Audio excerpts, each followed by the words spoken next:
My pen moves along the page like the snout of a strange animal shaped like a human arm and dressed in the sleeve of a loose green sweater. I watch it sniffing the paper ceaselessly, intent as any forager that has nothing on its mind but the grubs and insects that will allow it to live another day. It wants only to be here tomorrow, dressed perhaps in the sleeve of a plaid shirt, nose pressed against the page, writing a few more dutiful lines, while I gaze out the window and imagine Budapest or some other city I have never seen. You know, creative writing and English lit, I mean, especially creative writing, but all of the general fields, it's about imagination and creativity and exploring and creating worlds. There's a scene I always like to reference when people ask me why I got into creative writing from Inception, when Leonardo DiCaprio is talking about creating worlds and, you know, the ability to construct whole cities with, you know, just simply using your imagination as a tool. And, you know, it's a popular aphorism. All you need to write is an idea and something to write that idea down with.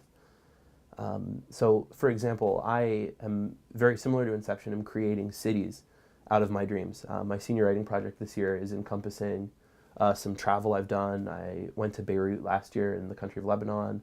I've been all over the United States. In a few weeks, I'm going to San Francisco and California to kind of explore where the beatnik movement had its genesis.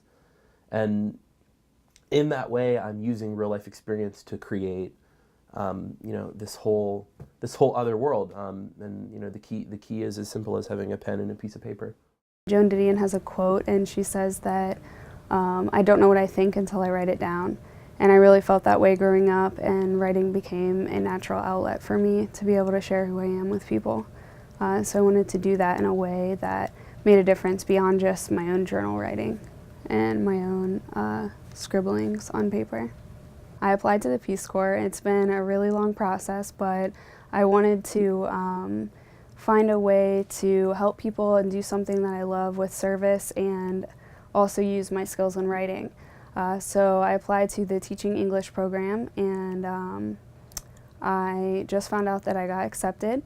So I'll actually be able to teach university English in somewhere in Asia.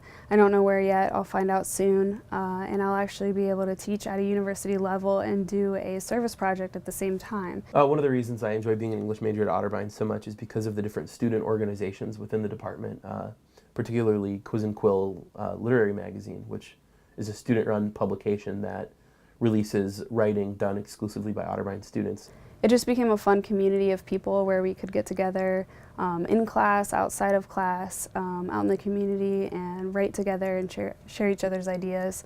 And that was probably my favorite part. When I was in high school, I didn't really have the opportunity to share much. I had my own literary magazine, but it wasn't anything like Quiz and Quill or something that actually had a real community around it. I was so lucky to have my manuscript, Drink from the Ohio River, a collection of poetry, published in the spring as our single author chapbook.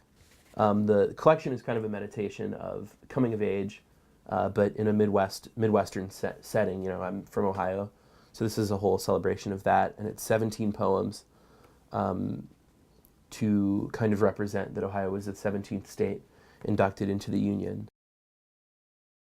It is a dewy morning in March, the morning in March, the first day of a forgotten February. The grass remaining solemnly green despite the winter cool, and the soil is a delightful earthy blend of fresh dirt and newly melted snow. The hills roll as lively as the river, caressing the southernmost territories of this new state. Somehow the land is now richer, the wind more delicate. 200 years from now they will still fall on their knees and kiss this ground fully.